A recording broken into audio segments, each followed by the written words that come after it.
The sky over Velara Prime burned red. Smoke rose from the destroyed buildings like dark fingers reaching toward the stars. Corporal Han Dae-jung pressed his back against a broken wall and checked his rifle.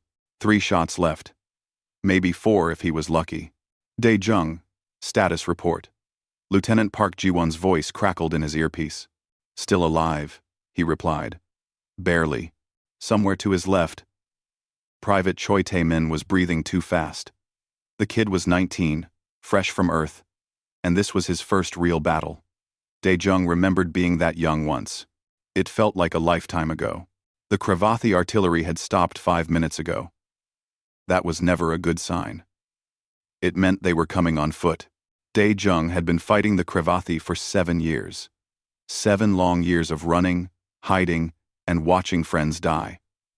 The Cravathi were stronger, faster, and had better weapons. They wanted to expand their empire across the galaxy, and humanity was in their way. So humans did what they always did. They fought back with everything they had. It wasn't enough. It was never enough. But they fought anyway. These are Linerective, Enderex. We need to fall back, Lieutenant Park said through the radio. Regroup at the bunker network. 10 minutes.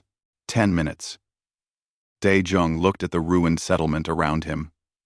Once, this place had been home to the Valerans, the natives of this planet. They were peaceful people who never asked to be part of this war. Now their homes were rubble, and their streets ran with blood. He hated it. He hated all of it. Move out, he told Choi. Stay low. They moved through the ruins carefully. Every shadow could hide an enemy. Every sound could mean death. Dae-jung's heart pounded in his chest, but his hands stayed steady. After 7 years, fear became something you lived with, like an old injury that never quite healed. That was when he heard it. A small sound, almost lost beneath the wind and distant explosions. A whimper. Dae-jung raised his fist. Choi stopped immediately. Weapon raised. There it was again. Crying. A child, crying. Sir, Choi whispered. Dae-jung moved toward the sound. It came from beneath a collapsed building, where broken beams created a small shelter. He knelt down and looked inside. 2 large eyes stared back at him. They glowed softly in the darkness, like moonlight on water. The child was small, maybe the size of a 6-year-old human, with pale blue skin and delicate features.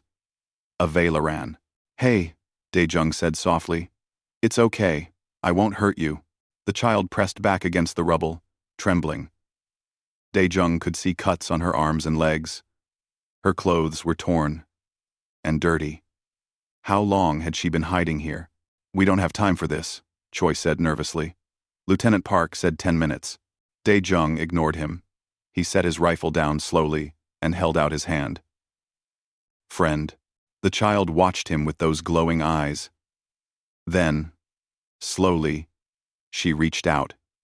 Her hand was tiny in his, and cold. So cold. We're taking her, Dae-jung said. What? Sir, we barely have enough supplies for ourselves. The mission is... I know what the mission is, Dae-jung snapped. He carefully pulled the child out from the rubble. She was light. Too light. When was the last time she ate? But I'm not leaving a kid to die. Not again. Choi went quiet. Everyone in the unit knew about Dae-jung's sister. She had been 12 when the Cravathi attacked Earth's colony on New Sol. Dae-jung was off-world when it happened. By the time he got back, there was nothing left to bury. The child clutched Dae-jung's armor with small fingers. She said something in her own language, soft and musical. He didn't understand the words, but he understood the fear. It's okay, he said again. I've got you. They made their way through the ruins. Dae-jung carried the child against his chest, his rifle in one hand. Choi covered their rear, jumping at every sound. The 10 minutes were almost up when they finally reached the entrance to the bunker network. Lieutenant Park was waiting. She was a tall woman with sharp eyes and a tactical mind that had kept them alive more times than Dae-jung could count. When she saw the child, her expression didn't change. "Explain," she said. "Found her in the ruins," Dae-jung replied. Park studied the child for a moment. The little girl had stopped crying but still held onto Dae-jung's armor. Her eyes darted between the soldiers, nervously. "We can't take care of a civilian child," Park said, "especially not an alien one. We don't know what she eats, what medical care she needs. We can't leave her to die. A lot of people are dying, Corporal. We can't save everyone." "No," Dae-jung agreed. "But we can save her." Park and Dae-jung stared at each other. Around them, other soldiers watched silently. Finally, Park sighed. "Get her to Dr. Song. Let the medic check her over. But Dae-jung, this is on you. You found her.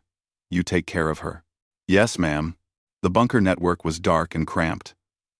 Hundreds of soldiers sheltered here, along with some Valoran refugees they had picked up along the way. The air smelled like sweat, blood, and fear. Dr. Song Mi-rae was in the medical bay, a small room carved out of rock. She was bandaging a soldier's leg when Dae-jung entered with the child. "Another one?" she asked, not looking up. "She's hurt. Malnourished too, I think." Song finished with the soldier and turned her attention to the child.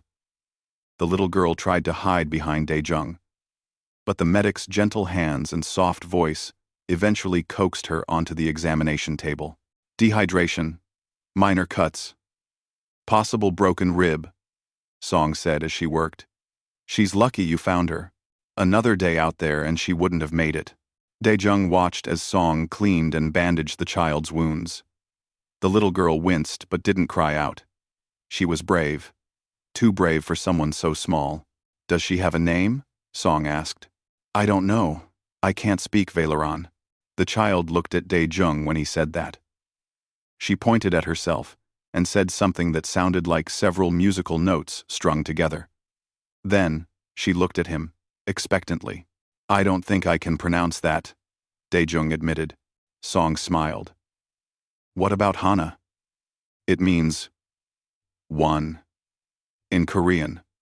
She's the only child we've found alive in this sector." Dae-jung looked at the little girl. "Hana? Is that okay?" The child tilted her head. She didn't understand the words, but something in Dae-jung's tone made her smile. It was a small smile, hesitant and fragile, but it was there. "Hana it is," Dae-jung said. Over the next 2 days, Hana stayed close to Dae-jung. She followed him everywhere, her small hand often gripping his sleeve. At night, she slept, curled up near his bunk, her body glowing softly in the darkness. The bioluminescence seemed to activate when she was stressed or scared, which was most of the time. The other soldiers got used to her presence. Some even smiled when they saw her. In a place filled with death and despair, the child was a reminder that not everything was lost. But the war didn't stop. On the 3rd day, Lieutenant Park called everyone together. "Orders came in from command," she said. "We're evacuating Valara Prime. The planet is lost. Transport ships arrive in 48 hours. A murmur ran through the gathered soldiers. Leaving felt like defeat. But everyone knew they couldn't hold out much longer. And a screen. "All non-combat personnel and refugees will be prioritized for evacuation," Park continued. "That includes the Valoran child." Dae-jung looked down at Hana. She was sitting beside him, drawing pictures in the dirt with a small stick. She didn't understand what was happening. "Where will they take her?" he asked. "Refugee station on Kepler 442b, Park replied. "They have facilities for displaced Valorans there." "Does she have family?" Park's expression softened. "No. Intelligence says the Valoran population is scattered across a dozen systems. Most family groups were separated during the evacuation of their major cities. The chances of finding her relatives." She didn't need to finish. They both knew the chances were 0. That night, Dae-jung sat in the dim corner of the bunker with Hana beside him. She had finally learned a few words of Galactic Standard, the common language used across human space. Simple words. Yes. No. Hungry. Daejung, she said, struggling with the pronunciation. Where? Mother? His chest tightened. I don't know, Hana. She was quiet for a long time. Her glow dimmed to almost nothing.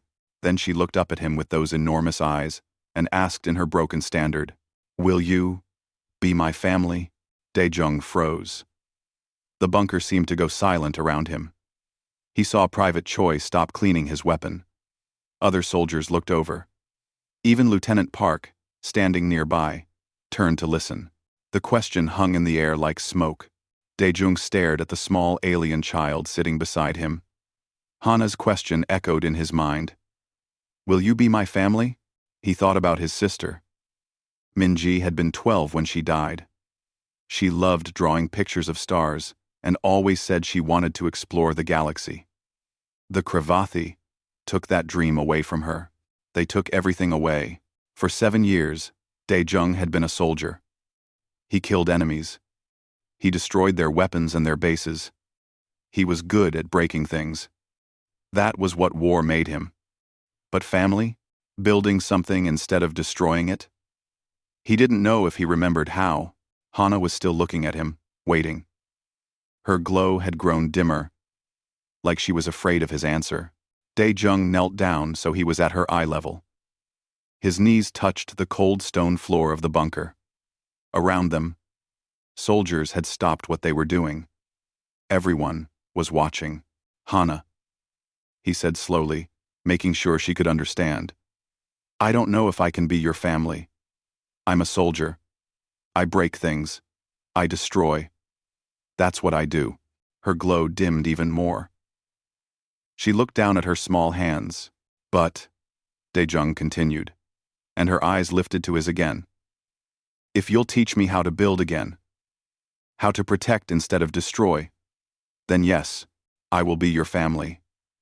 And I will never let anyone hurt you again. For a moment, nothing happened. Then, Hana's entire body lit up, bright and warm, like a small sun. She threw her arms around his neck. Daejung held her carefully, feeling her small heart beating against his armored chest. Behind them, Private Choi was wiping his eyes. Lieutenant Park nodded slowly, her expression unreadable but not unkind. Other soldiers looked away, some smiling, some with their own memories reflected in their faces. What Daejung didn't know was that his radio had been on. His words had transmitted through the entire bunker network. Hundreds of soldiers heard him. In the mess hall, conversations stopped. In the armory, weapons were set down. In the command center, officers paused their planning. The words of one tired soldier to one small child somehow felt more important than all the battle orders they had ever received. Dr. Song came by later that evening to check on Hana's injuries. The medic smiled when she saw the child asleep against Daejung's side. She's attached to you, Song said quietly, running a medical scanner over Hana without waking her. Is that going to be a problem? Daejung asked. For the evacuation? Yes.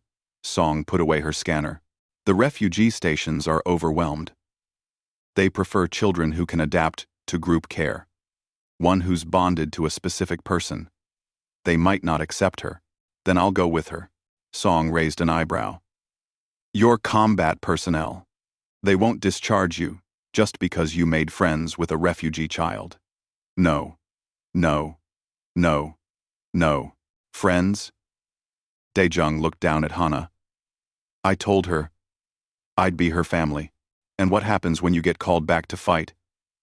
When you end up on the front lines again? What happens to her then? I wear. One. It was a good question. Daejung didn't have a good answer. The next day, preparations for evacuation began in earnest. Soldiers packed equipment. Engineers collapsed the communication arrays. Everyone moved with the tired efficiency of people who had retreated too many times before. Hana stayed close to Daejung, mimicking his movements. When he checked his rifle, she pretended to check an imaginary weapon. When he organized supplies, She tried to help, her small hands moving boxes that were too heavy for her.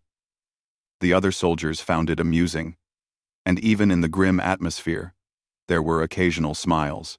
She's going to make a terrible soldier, Choi joked, watching Hana struggle with a ration pack. Good, Dae-jung replied. Soldiers shouldn't be made. They should be the exception, not the rule. Choi thought about that.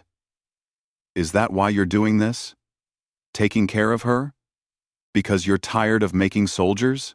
I'm doing this because everyone deserves a family, and because I'm tired of being the reason families get destroyed. On the second day, Lieutenant Park pulled Dae-jung aside. Her expression was serious. We have a problem, she said. The Kravathi detected our evacuation plans. Long-range scouts report a major force heading this way. They'll hit us before the transport ships arrive. Dae-jung felt his stomach drop. How many? Enough. Command is ordering a rearguard action. We hold the line, buy time for the transports to land, and take off with the non-combatants. Survival rate? Park met his eyes. Low. Dae-jung thought about Hana, about his promise to her. I volunteer for the rear guard. I was hoping you would. You're one of my best soldiers. Dae-jung. Park paused. But the child complicates things. She needs to be on the first transport out. She won't go without me. Then you need to make her go. That's an order. But when they tried to separate Hana from Dae-jung, she became hysterical. Her bioluminescence flared so bright, it hurt to look at. She screamed in her own language, words that none of them understood but everyone felt. Dr. Song tried to calm her, but Hana fought with surprising strength. Dae-jung! Dae-jung! She cried, reaching for him. He pushed past the soldiers, holding him back, and grabbed her. Immediately, her screaming stopped. Her glow dimmed to normal. She buried her face against his shoulder, her whole body shaking. I'm here, he whispered. I'm here. Lieutenant Park watched this with a troubled expression. Finally, she made a decision. She stays with you until the transports arrive. But Corporal, when that ship lands, you put her on it. That's a direct order. Yes, ma'am. The Kravathi came at dawn on the third day. They hit the outer defenses first, testing human strength. Dae-jung watched from the command center as explosions lit up the horizon. The sound rolled across the ruined city like thunder. All combat personnel to stations. Park's voice rang through the bunker. This is not a drill. Rear guard units, prepare for deployment. Dae-jung looked at Hana. She was sitting in the corner, drawing more pictures in her notebook. Dr. Song had given it to her. Along with some colored pencils. The child didn't understand what was happening, but she could feel the tension. Hana, he said gently. She looked up. I have to go do soldier things. But Dr. Song will stay with you. Okay? Hana's eyes went wide. No. Stay. I have to go. But I'll come back. I promise. Promise? She knew that word now. He had taught it to her. End quote. Promise, he repeated. But promises were hard to keep in war. The battle was fierce. Kravathi forces pushed hard against the human defenses. They had superior numbers and better equipment. Human soldiers fought with desperation and strategy, using the ruined city to their advantage. Dae-jung fought alongside Choi and a dozen other soldiers, holding a key intersection. The young private had grown in the past few days. He moved with more confidence. His shots more accurate. Incoming left, Choi shouted. Dae-jung turned and fired. A Kravathi warrior fell. Two more took its place. They held the line for hours. The enemy kept coming, wave after wave. Dae-jung's rifle ran hot. His arms ached. But he kept fighting. For Hana. For the promise he made. Then his radio crackled. First transport incoming. ETA 5 minutes. All rearguard units, fall back to the landing zone. They retreated through the city, fighting all the way. Behind them, the Kravathi pressed forward. Above them, a massive transport ship, descended through the smoke-filled sky. Daejung made it back to the bunker. Refugees were being loaded onto the transport. He saw Dr. Song carrying medical supplies, directing people with calm efficiency. And he saw Hana. She was standing near the transport ramp, looking around frantically. When she spotted him, her face lit up. Daejung. He ran to her and picked her up. She wrapped her arms around his neck. "Time to go," he said. "We go?" she asked hopefully. "Together?" Daejung carried her toward the transport. His orders were clear. Put her on the ship. But when he reached the ramp, Hana looked at his face and understood. Her glow flickered. "You not come?" she asked, her voice small. Private Choi appeared beside them, breathing hard. "Sir, we need to get back to the defenses. The Krivathi are breaking through the western sector." Daejung looked at Hana, at her scared eyes, at her small hands gripping his armor. He had made a promise, to be her family, to never let anyone hurt her. But he had also made a promise to his fellow soldiers, to buy them time, to hold the line. "Hana," he said softly, "I have to stay, but you have to go. You'll be safe on this ship. They'll take you somewhere without war." "No." Her glow brightened. "Families stay together. Sometimes family has to separate. But we'll find each other again. I promise. Promise. Promise." He set her down on the transport ramp. Dr. Song was there, reaching for her hand. But Hana wouldn't move. She stood there, glowing bright, tears running down her blue cheeks.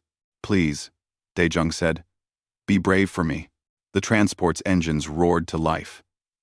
The pilot shouted that they needed to leave now. The Krivathi were getting close. Daejung turned to go. He made it 3 steps before Hana screamed. "Daejung!" He looked back. She was standing at the top of the ramp, her light blazing like a star. And in that moment, with explosions in the background and war all around them, Daejung realized something. He had spent 7 years destroying things. Maybe it was time to choose differently. He ran back up the ramp. Lieutenant Park saw Daejung run back up the transport ramp. For a moment, she couldn't believe it. Then, her radio came alive. "Lieutenant, this is Corporal Han," Daejung's voice said, "requesting permission to escort the refugee transport. The child needs protection, and I'm the only one she trusts." Park wanted to order him back. They needed every soldier for the rear guard, but she looked at the transport, at the small, glowing figure visible through the doorway, and made a decision that went against every tactical bone in her body. "Permission granted. Get that child to safety, Corporal. That's your mission now." "Thank you, ma'am." The transport lifted off moments later, its engines screaming. Through the cockpit window, Park watched it rise into the red sky. Then, she turned back to the battle. "All units, reform defensive line," she commanded. "We're not done yet." Inside the transport, Daejung held Hana as the ship shook from turbulence and nearby explosions. Other refugees huddled in their seats, scared and exhausted. Dr. Song sat across from them, her medical bag clutched in her lap. "You chose her," Song said quietly. "It wasn't a question." "I chose to keep my promise," Daejung replied. "Your unit needed you down there. She needed me more." Song smiled sadly.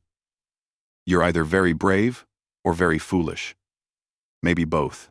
The transport broke through the atmosphere and into space. Through the small windows, they could see other ships evacuating, and in the distance, Krivathi warships moving to intercept. "This is Transport 7. The pilot announced over the intercom. "We're being pursued by Krivathi fighters. Hold tight." The ship lurched sideways. Passengers screamed. Daejung held Hana tighter, shielding her with his body.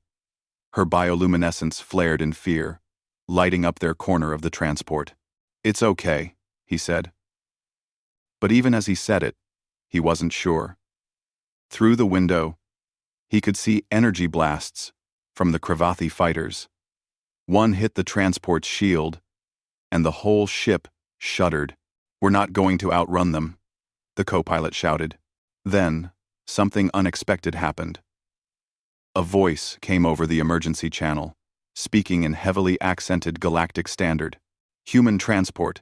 This is Krevathi battlecruiser Vexnar. You are carrying civilian refugees?" The pilot looked confused but answered, "Yes. Non-combatants only." There was a pause.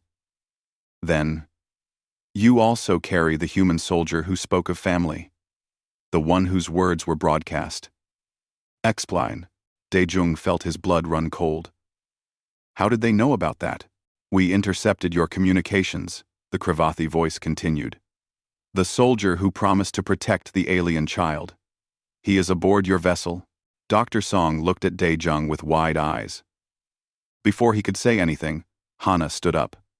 Her glow brightened, and she said in her small voice, "Daejung here. He is family." The transport was silent. Then the Krevathi voice spoke again. "Our commander wishes to meet this human. You will not be fired upon. Proceed to your destination. But tell the soldier called Daejung that Warlord Thexna will seek him out. He has questions about these words of family and building." The Krevathi fighters broke off their pursuit. The transport crew couldn't believe it. Neither could Daejung. "What just happened?" Dr. Song asked. "I don't know," Daejung admitted. "But I don't think we've seen the last of them." The transport made it safely to the refugee processing station on Kepler 442b. It was a massive orbital facility, crowded with displaced people from a dozen different species. The Valoran section was particularly full, with hundreds of refugees who had lost their homes to the war. Processing took hours. Daejung had to explain multiple times why a human soldier was escorting a single Valoran child. The administrators were suspicious, until Dr. Song backed up his story. Even then, they weren't happy. "Your combat personnel," the administrator said, a tired-looking woman with gray hair. "You can't stay here. This is a civilian facility." "Then discharge me," Daejung replied. "I'm not leaving her. It doesn't work that way. Your commanding officer has to." "I'll handle it," Lieutenant Park's voice said through his communicator. She had survived the battle and made it to an evacuation ship. "Consider Corporal Han reassigned to Refugee Protection Detail. I'll push the paperwork through." The administrator sighed but didn't argue. She had bigger problems than one stubborn soldier. They gave Daejung and Hana a small quarters in the Valoran section. It had a bed, a table, and a window looking out into space. Hana immediately went to the window and pressed her face against it, staring at the stars. "Pretty," she said in Standard. "Yeah," Daejung agreed. "Pretty." That night, Hana had nightmares. She woke up, glowing bright, crying out in her own language. Daejung held her until she calmed down, whispering promises he hoped he could keep. "Safe now," he said. "No more war here." But war had a way of following people. 3 days later, Private Choi arrived at the station. He looked different. Older somehow. The battle on Velara Prime had changed him like it changed everyone who survived. "They're calling you a hero," Choi said, sitting at their small table while Hana colored at the other end. "Your words to Hana, they've spread across the fleet. Soldiers are talking about it. Some are questioning why we fight." "I'm not a hero," Daejung said. "I just made a promise to a kid. That's what makes it powerful." "You didn't give a speech about humanity's noble cause. You just said you'd be her family." Choi leaned forward. "Do you know what I did? After I heard your broadcast?" "What?" "I recorded it. Then I sent it on every channel I could access. Military, civilian, even some Krevathi frequencies we monitor. Your words are reaching across the galaxy, sir." Daejung felt his stomach drop. "Why would you do that?" "Because people need to hear it. We're losing this war, Corporal. Not just the battles, but our reason for fighting. We're becoming like them, the Krevathi. All destruction, no building. Your words reminded us why we're supposed to be different." Before Daejung could respond, alarms blared throughout the station. Red emergency lights flashed. This is not a drill, a voice announced. Cravathi vessel, approaching. All personnel to evacuation stations. Dr. Song burst into their quarters. They're here. The Cravathi. They bypassed the defense perimeter. Dae-jung grabbed his rifle from where he kept it by the door. He had hoped never to use it again. But habits were hard to break. Take Hana to the evacuation pods, he told Song. No, Hana clung to him. Stay together. I have to. The station shook. But it wasn't from weapons fire. It was from a massive ship docking. The emergency systems went quiet. Then a new voice came over the intercom, speaking in accented standard. We are not here for violence. Warlord Thexna requests audience with the human soldier Dae-jung. If he does not come, we will leave peacefully. But the warlord wishes to speak with the one who understands family. Station security surrounded Dae-jung within minutes, weapons drawn. The commander, a grizzled veteran named Captain Ross, looked torn between shooting Dae-jung and thanking him. You brought the Cravathi here, Ross said. I didn't mean to, Dae-jung replied. Doesn't matter. They want to talk to you. Question is, do we let you go? If I don't, they might attack. Or they might anyway. This could be a trap. 2. Dr. Song stepped forward. Or it could be a chance for communication. When has a Cravathi warlord ever requested a meeting before? Dr. Song. Dr. Song. Ross considered this. Finally, he nodded. You go. But you're wearing a wire. And we'll have snipers covering you the whole time. First sign of trouble, we extract you. What about Hana? Dae-jung asked. She stays here. Safe. But Hana grabbed Dae-jung's hand. Her glow flickered with distress. No. Family together. It's too dangerous, he said. You promised. Never let hurt me. I trust you. Those words hit harder than any weapon. Dae-jung looked at Captain Ross. She comes with me. If they wanted to hurt her, they could have fired on the transport days ago. Something else is happening here. 7. Ross didn't like it, but he agreed. 30 minutes later, Dae-jung and Hana walked through the station's docking corridor toward the Cravathi ship. Choi insisted on coming too, along with 2 other soldiers as escort.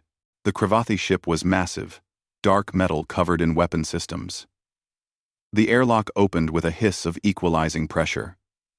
Inside, Cravathi warriors stood at attention. They were tall, easily 7 feet, with armored exoskeletons and multiple arms designed for combat. At the end of the corridor stood Warlord Thexna. He was bigger than the others. His armor decorated with marks of conquest. 4 arms, each capable of wielding a different weapon. Eyes like burning coals. When he spoke, his voice rumbled like distant thunder. You are the human Dae-jung. I am. Thexna's gaze moved to Hana. The child pressed against Dae-jung's leg but didn't hide. Her bioluminescence flickered, but she stood her ground. This is the child you claimed as family. The one you chose over duty. Yes. Why? The question hung in the air. Behind them, Choi and the other soldiers tensed. Hana's glow brightened. Dae-jung thought about his answer carefully. He was standing on a Cravathi warship, surrounded by enemies, with a child depending on him. One wrong word could end badly. But he decided to tell the truth, because everyone deserves a family. Because I'm tired of destroying things. Because maybe, if we spent less time making orphans and more time protecting children, this war would have ended years ago. Thexna stared at him for a long moment. Then the warlord did something unexpected. He laughed. It was a harsh sound, but genuine. You are either very wise or very foolish, human. My kind has conquered 17 systems. We are the strongest species in this sector. And you stand on my ship and lecture me about protecting children. I'm not lecturing. You asked why. I told you. Indeed. Thexna moved closer. Daejung forced himself not to step back. Your words have reached even Kravathi ears. My soldiers debate them in the barracks. Some call you weak. Others call you strong in ways they don't understand. What do you call me? I call you interesting. And I have a proposal. Part 4. The Warlord's Challenge. Daejung stared at the massive Kravathi warlord. Behind him, Private Choi had his hand on his weapon. Hana's glow pulsed with nervous energy. The air in the ship was thick with tension. A proposal? Daejung asked carefully.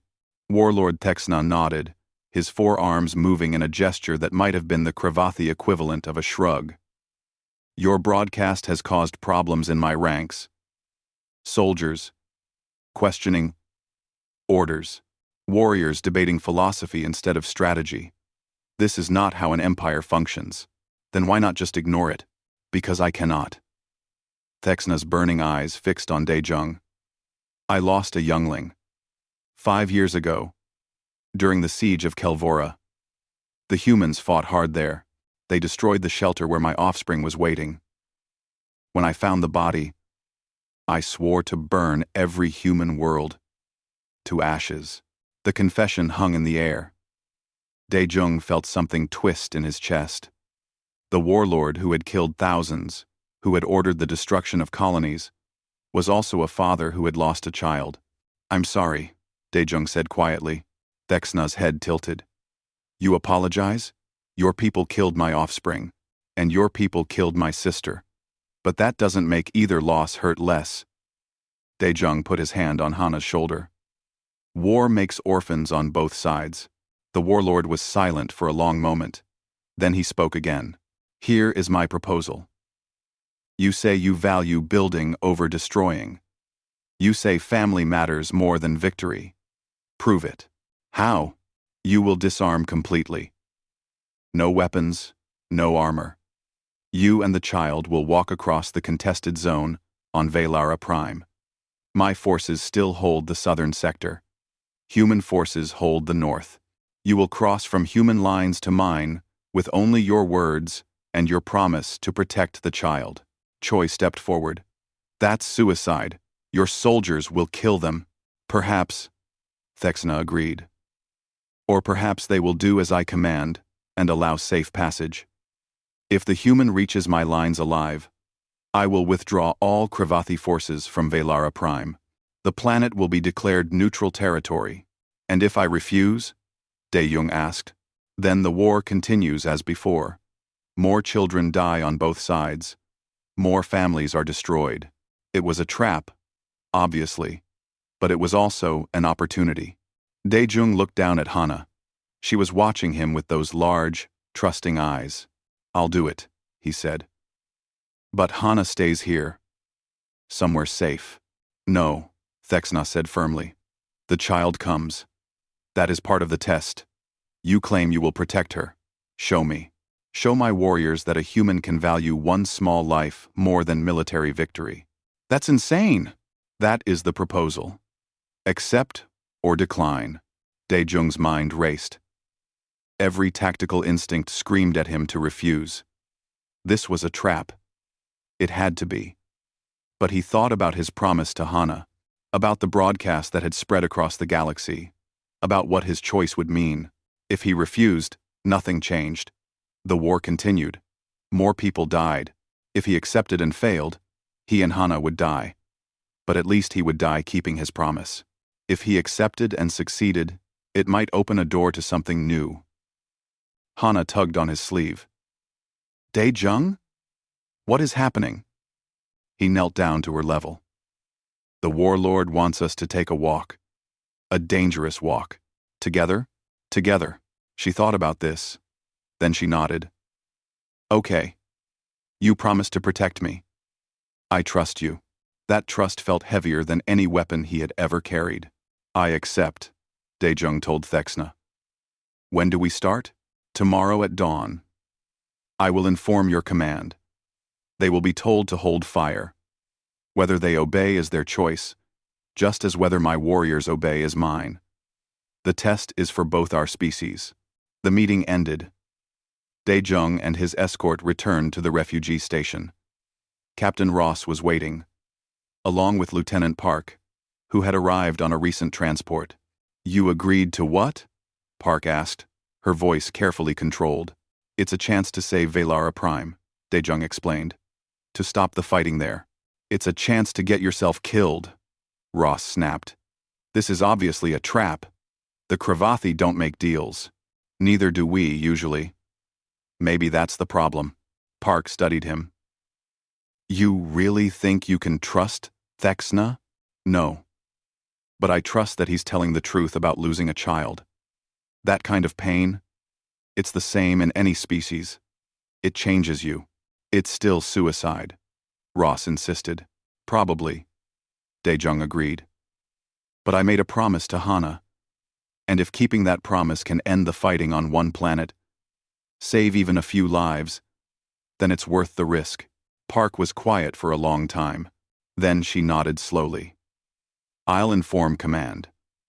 They won't like it, but they'll probably allow it.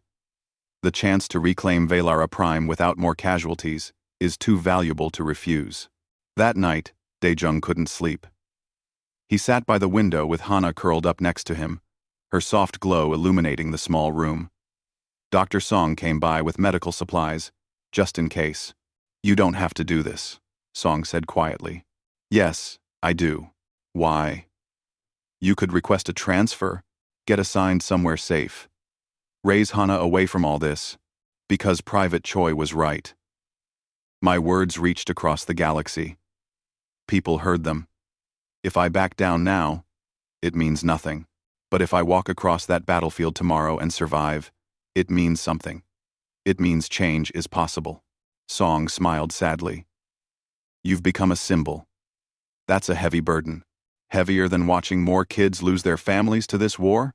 She had no answer to that. Dawn came too quickly. Dae-jung, dressed in simple civilian clothes. No armor. No weapons.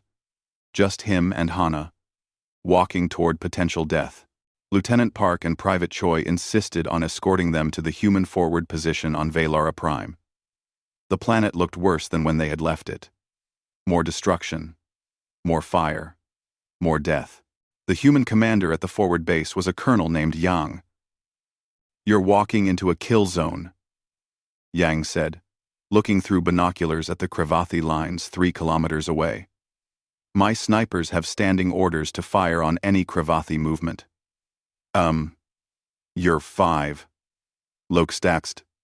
"Where, John?" "You're 5. Where, John?" "You're 5. Our John." "I need you to hold fire," Dae-jung said. "And when they shoot you? When this whole thing turns out to be a trap? Then at least I died, trying something different." Yang lowered his binoculars. "You're either the bravest man I've ever met, or the stupidest. I get that a lot lately." The walk began at 0800 hours. Dae-jung held Hana's hand as they stepped out of the human trench system and into no man's land. Behind them, hundreds of soldiers watched in silence. Ahead, Cravathi forces lined their positions, weapons ready. The ground was scarred from battle. Craters marked where artillery had fallen. The burned-out husks of destroyed vehicles dotted the landscape. This was where people came to die. Hana's hand tightened in his. Her bioluminescence flickered. "Scared," she said softly. "Me too," Dae-jung admitted. "But we keep walking. Together. Together," she repeated. They walked. One step. Then, another. The distance seemed impossible. 3 kilometers might as well have been 300. Behind them, Private Choi watched through a scope. His finger hovered near the trigger of his rifle, ready to provide covering fire if needed. But his orders were clear. Do not shoot unless fired upon. Ahead, in the Cravathi lines, warriors watched the approaching figures. Some wanted to fire. Their instincts screamed to eliminate the enemy. But Warlord Thexna had given explicit orders. Any warrior who fired would face execution. Dae-jung and Hana reached the halfway point. Still alive. Still walking. Then a Cravathi soldier raised his weapon. Daejung saw it, saw the barrel pointing at them. He could have run, could have grabbed Hana, and tried to find cover. Instead, he stopped. He stood straight and looked directly at the Cravathi warrior across the distance. Hana pressed against his leg, her glow brightening in fear. "It's okay," Daejung said to her. The Cravathi warrior's weapon wavered. Other warriors around him were shouting, but the one with the weapon raised just stood there, staring at the human and the small, glowing child. Slowly, the Cravathi lowered his weapon. They kept walking. At the 3/4 mark, Hana stumbled. She was tired, scared, and the walk was too long for her small legs. Without hesitation, Daejung picked her up and carried her. She wrapped her arms around his neck, her glow pulsing against his chest like a heartbeat. "Almost there," he whispered. "You're doing so good, so brave." In the human lines, soldiers were holding their breath. In the Cravathi lines, warriors were witnessing something they had never seen before. A human, unarmed and vulnerable, crossing a battlefield to honor a promise to an alien child. They reached the Cravathi lines. Warlord Thexna stood waiting, his forearms crossed. He looked at Daejung, at the child in his arms, at the 3 kilometers they had just crossed. "You made it," Thexna said. He sounded almost surprised. "I made a promise," Daejung replied. The warlord nodded slowly. Then he raised one arm in a gesture that his warriors immediately recognized. The gesture of honorable treaty. "Velara Prime is yours," Thexna announced loudly, so all could hear. "Cravathi forces will withdraw. This planet is declared neutral territory. No more war here." Cheers erupted from the human lines. Confusion rippled through the Cravathi ranks. But the orders were given, and within hours, Cravathi forces began their withdrawal. Thexna looked at Daejung one more time. "You have shown me something I did not expect to see from humans. You kept your promise despite the cost. That is strength my warriors can understand." "Will this end the war?" Daejung asked. "No. But it is a beginning. Change does not happen in one moment, human. It happens in small steps, like the ones you took across that battlefield." The warlord turned and walked away, his warriors following. Within the day, the Cravathi were gone from Velara Prime. Daejung stood there, holding Hana, as the sun set over a planet that might finally know peace. Part 5. Building Tomorrow. 6 months after the walk across Velara Prime, Daejung stood in the small apartment he had rented on Kepler Station. It wasn't much, just 2 rooms and a tiny kitchen, but it had a window that looked out at the stars. Hana loved that window. The war hadn't ended. Fighting still raged on a dozen worlds, but something had changed. The footage of Daejung's walk had spread across human space and beyond. People talked about it in bars and meeting halls. Soldiers debated it in barracks. Even enemy forces had seen it. The Cravathi Empire was fracturing. Warlords like Thexna were questioning the endless conquest. Some wanted peace. Others demanded more war. The empire that had seemed unstoppable 6 months ago was now fighting itself as much as it fought humanity. And humanity was changing too. Daejung no longer wore a uniform. He had been officially discharged from military service. Now he worked with the Refugee Relocation Program, helping displaced people find new homes. It was different from being a soldier. Harder in some ways, easier in others. "Daejung," Hana called from the other room. He walked in to find her pointing at a drawing she had made. It showed 2 figures, one tall and one small, walking across a field of stars. Her artwork had improved significantly in 6 months. Dr. Song said it was part of her healing process. "That's us," Hana said proudly. She spoke Galactic Standard much better now, though her accent was still thick. "When we walked together, it's beautiful," Daejung said honestly. She beamed, her bioluminescence flickering with happiness. Then she tilted her head. studying him. You are sad today. He was always amazed at how perceptive she had become. A little. I got a message from Lieutenant Park. She's still fighting on the front lines. 3 soldiers from our old unit died last week. Hana's glow dimmed. She understood death now. She had seen too much of it for someone so young. The war is still happening. Yes. Will it ever stop? I don't know. But we're trying to make it stop. One step at a time. There was a knock on the door. Dae-jung opened it to find Private Choi standing there. Except, he wasn't a private anymore. He wore sergeant's stripes now. Choi, Dae-jung said, surprised. I've been reassigned, Choi said with a grin. To the Civilian Protection Corps. We're a new unit. Focused on protecting refugees and providing humanitarian aid instead of frontline combat. I requested a posting here, working with you. Since when does the military have a humanitarian unit? Since your walk across that battlefield. Command realized we need to be more than just destroyers. They approved the new corps 2 months ago. We've got 50 soldiers already, with more requesting transfers every day. Hana peeked out from behind Dae-jung. Choi, you came back. Hi, little light, Choi said, using the nickname soldiers had given her. I brought you something. He handed her a small box. Inside was a necklace with a pendant shaped like a star. It's beautiful, she whispered. It's from the guys in the old unit. Everyone who survived pitched in. They wanted you to have it. To remember that you saved more than yourself when you trusted Dae-jung. You saved a lot of us too. That evening, Dae-jung received a call on his communicator. The face that appeared on the screen was unexpected. Warlord, Thex. Human Dae-jung, the warlord said without preamble. We need to talk. How did you get this channel? I have my methods. Listen. There are factions in the Kravathi Empire that want to continue the war. But there are also those of us who see the waste, the endless death. We want to explore alternatives. Peace talks? Not officially. The High Command would execute any warlord who suggested formal negotiations. But perhaps informal discussions. Small steps, as I said before. Dae-jung thought about this. What do you need from me? Your presence. There are Kravathi warriors who saw your walk.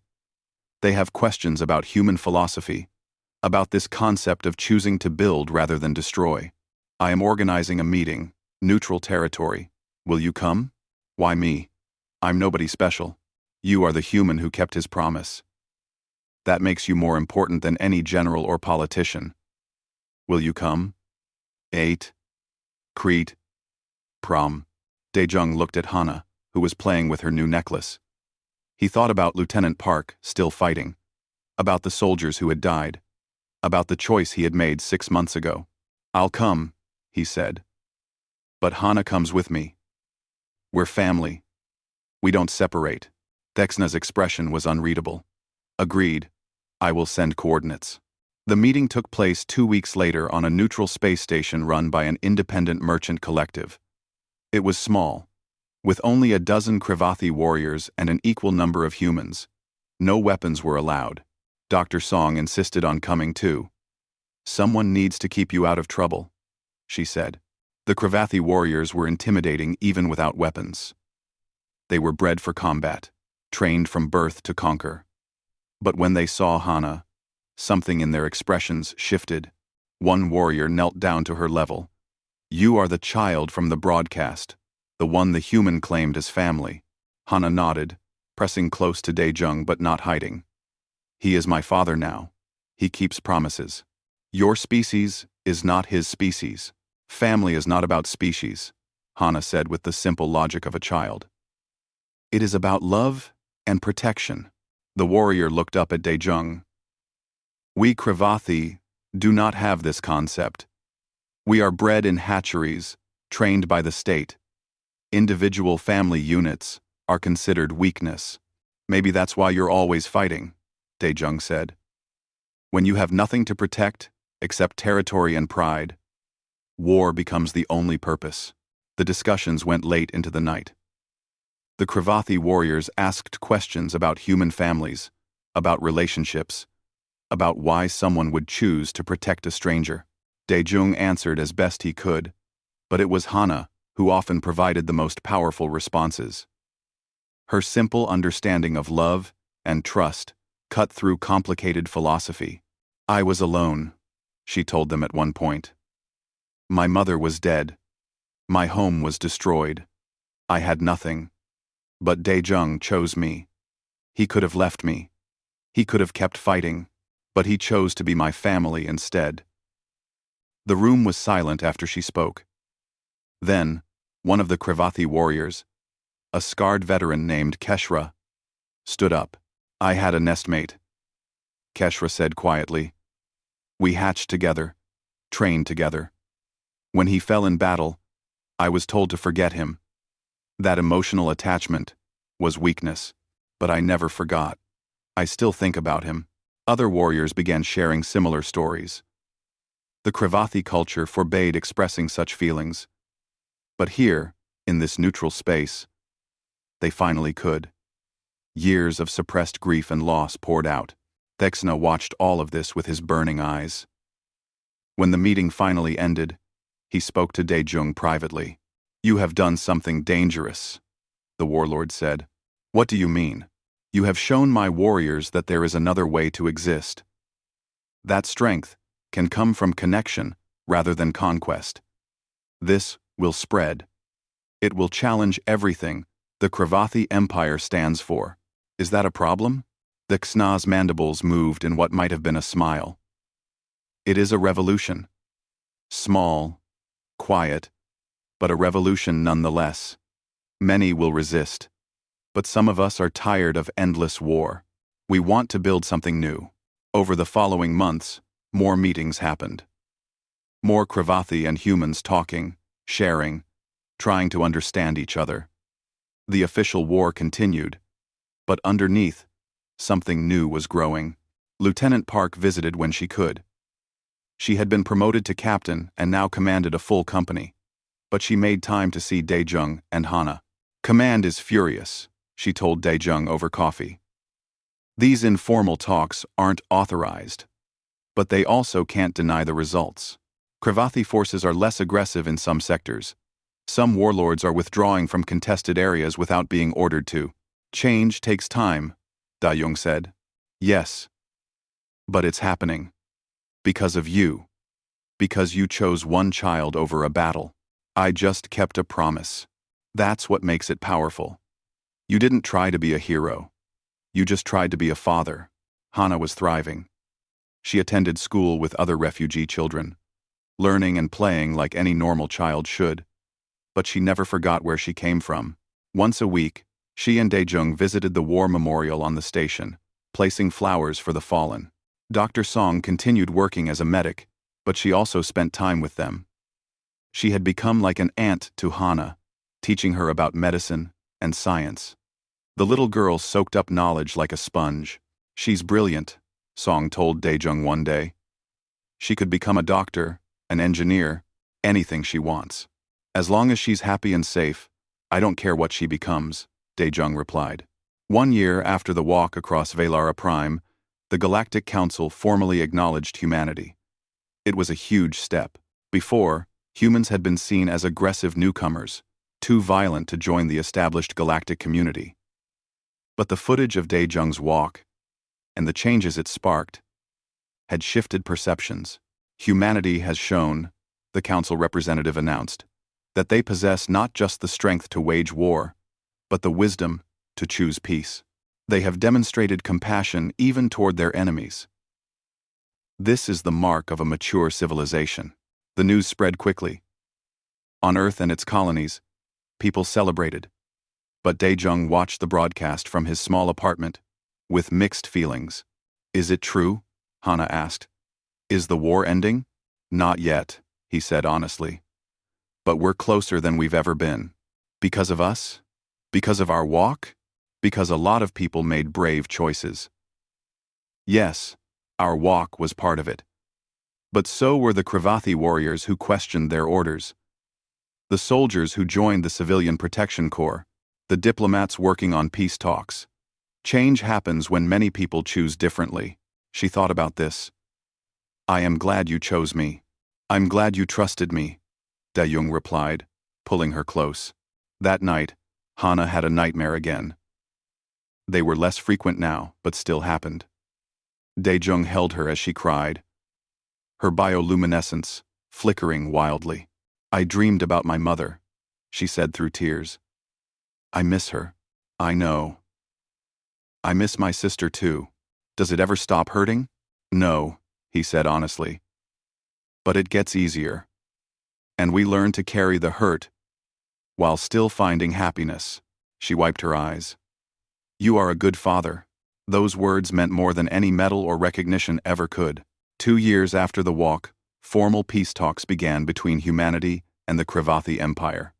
They were slow, complicated, and often frustrating. But they were happening. Warlord Thexna was one of the Kravathi representatives, having broken from the High Command to form a coalition of reform-minded warlords. The talks were held on Valara Prime, the planet where it all began. The planet was rebuilding, with both humans and Valarans working together to restore what had been destroyed. Dae-jung was invited to the opening ceremony. He brought Hana, now almost 8 years old, by human reckoning. She wore a formal dress in Valaran style, and her bioluminescence was steady and calm. They unveiled a monument in the center of what would become the new capital. It showed a human soldier kneeling beside an alien child, their hands touching. The inscription read, Family knows no species, hope knows no boundary, humanity knows no limits. Dae-jung stared at the statue. It looked like him and Hana, frozen in stone. That is us, Hana said, squeezing his hand. That's everyone who chooses to build instead of destroy, he replied. At the ceremony, representatives from both sides spoke about the future. About cooperation instead of conquest. About peace instead of war. It was all very official and formal. But the moment that people remembered, the moment that was broadcast across the galaxy, was simpler. A reporter asked Hana what she thought about peace. The young Valaran looked at the camera with her large, glowing eyes and said, Peace is when fathers can be fathers, and children can be children. Peace is keeping promises. My father promised to be my family, and he kept that promise. Now, we all need to keep promises to each other. Her words were simple. A child's understanding of complex galactic politics. But sometimes, simple was what people needed to hear. That evening, Dae-jung and Hana sat on a hill overlooking the rebuilt city. The sky was clear for the first time in years, without smoke or fire.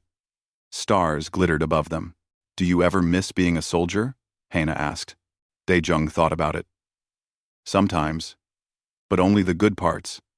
The friendship, the sense of purpose, not the killing. Are you happy now? Yes, very happy. Even though life is harder? Even though you had to change everything? Especially because of that. I was a destroyer, Hana. I was good at it. But being your father, building a life with you, helping others, that's harder. It's also better. 14. I'm seeing 14. She leaned against him, her glow warm and peaceful. I love you, father. I love you too, my daughter. Below them, the city lights flickered on, one by one. Humans and Valarans, and even some Kravathi worked together, building something new. It wasn't perfect. There were still disagreements, still fear and prejudice. Change was slow, but it was happening. All because one soldier chose to keep a promise to a child. All because sometimes the bravest thing you can do is choose to build instead of destroy. The war officially ended 3 years later. There was celebration across the galaxy. But for Dae-jung and Hana, life continued much as it had. He still worked with refugees. She still went to school. They still visited the memorial every week. On the 5th anniversary of their walk across the battlefield, they returned to the exact spot where it had happened. The contested zone had been turned into a peace park, with gardens and fountains. This is where we changed everything, Hana said. Now almost 10 years old and full of questions about the world. This is where we took the first step, Daejung corrected. But we take steps every day. Every choice to be kind instead of cruel. Every decision to understand instead of hate. That's how you change the world. One step at a time. They walked through the Peace Park together, father and daughter. Human and Valoran. A living reminder that family is built through choice and love, not species or blood. And behind them, carved in stone at the entrance to the park, were the words that had started it all. I will be your family. And I will never let anyone hurt you again. A promise kept. A world changed. One step at a time.